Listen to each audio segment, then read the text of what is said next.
I'm gonna show you how to do your stitch practice sheet. Everybody take a minute right now and double check that your name is written on the top, first and last name and class period.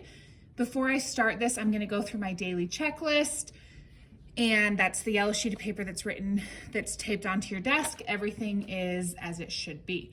So I'm gonna start with these lines, and you can start in any order that you want to, it doesn't matter.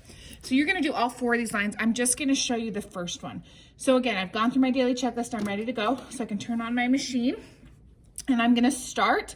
So this one, I'm gonna line up my needle with my presser foot, with that line, with this stitching line right here. So I'm gonna start sewing, and then I'm gonna backstitch. And again, we're just gonna go like 3 or 4 stitches forward and then backstitch to the end of the line.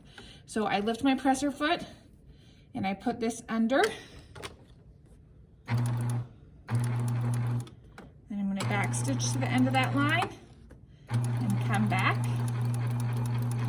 And you'll notice that I'm going at a speed that is not crazy fast, it's not crazy slow, but I have control. I'm not pushing or pulling my paper through. I'm letting it guide it through. Those speed dogs are pulling it through.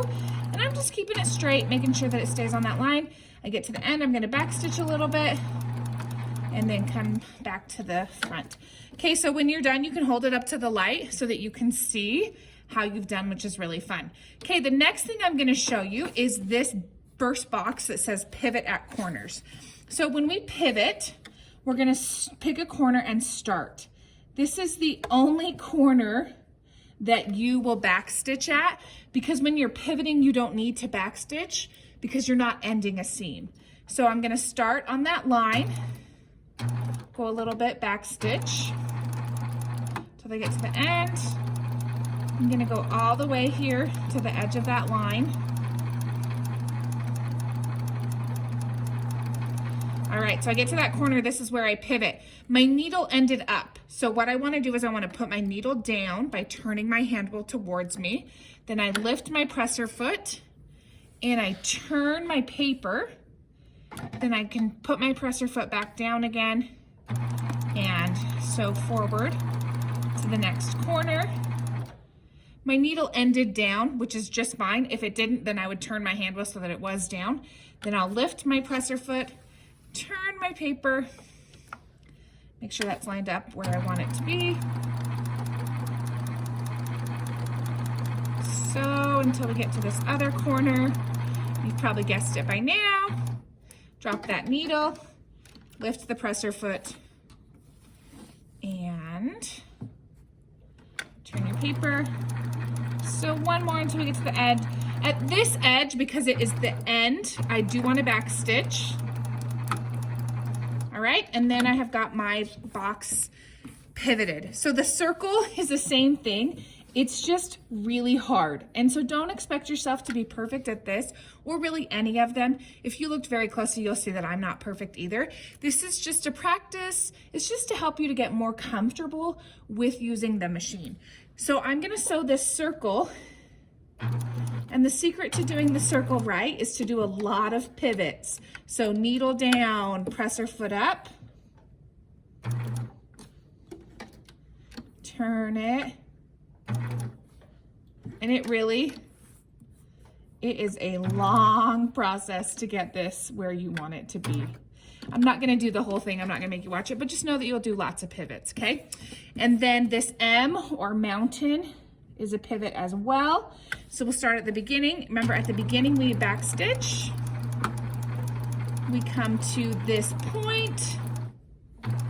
Okay, my needle is not down, so I'm gonna put my needle down, lift my presser foot, turn my paper, and this one's a little tricky because we've got it kind of scrunched up here, but that's okay.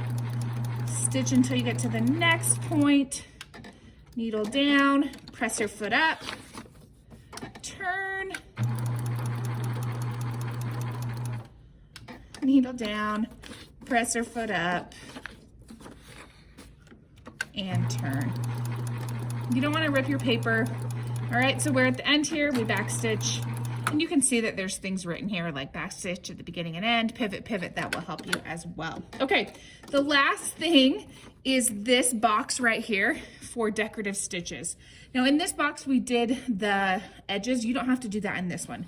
This one you're just gonna do decorative stitches. So I'm gonna start on this end and I'm gonna use my stitch selector up here and I'm gonna choose a stitch. It doesn't matter which one, you can choose whatever one you want.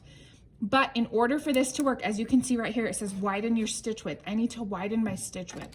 So the first one I'm gonna do is a 5. So I can see, and it's definitely doing a decorative stitch, which is pretty cool. So I can see that. Then I'm gonna lift this, and what I wanna do now is do the same thing, but I'm gonna change my stitch width to a 3, and then do it. And this is just a really good opportunity for you to see the difference in stitch width.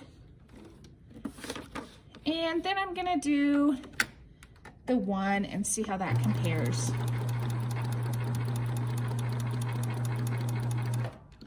Okay, so I'm gonna try to hold this up to the camera.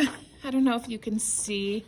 It's kind of hard to see here with the light, but here's my stitch width 5, here's my stitch width 3, here's my stitch width 1. So you can see that it got smaller, those stitches, as I went. So when you're done with this paper, again, make sure your name is written at the top, first and last and class period, and then put this into your class period's basket in the back of the classroom.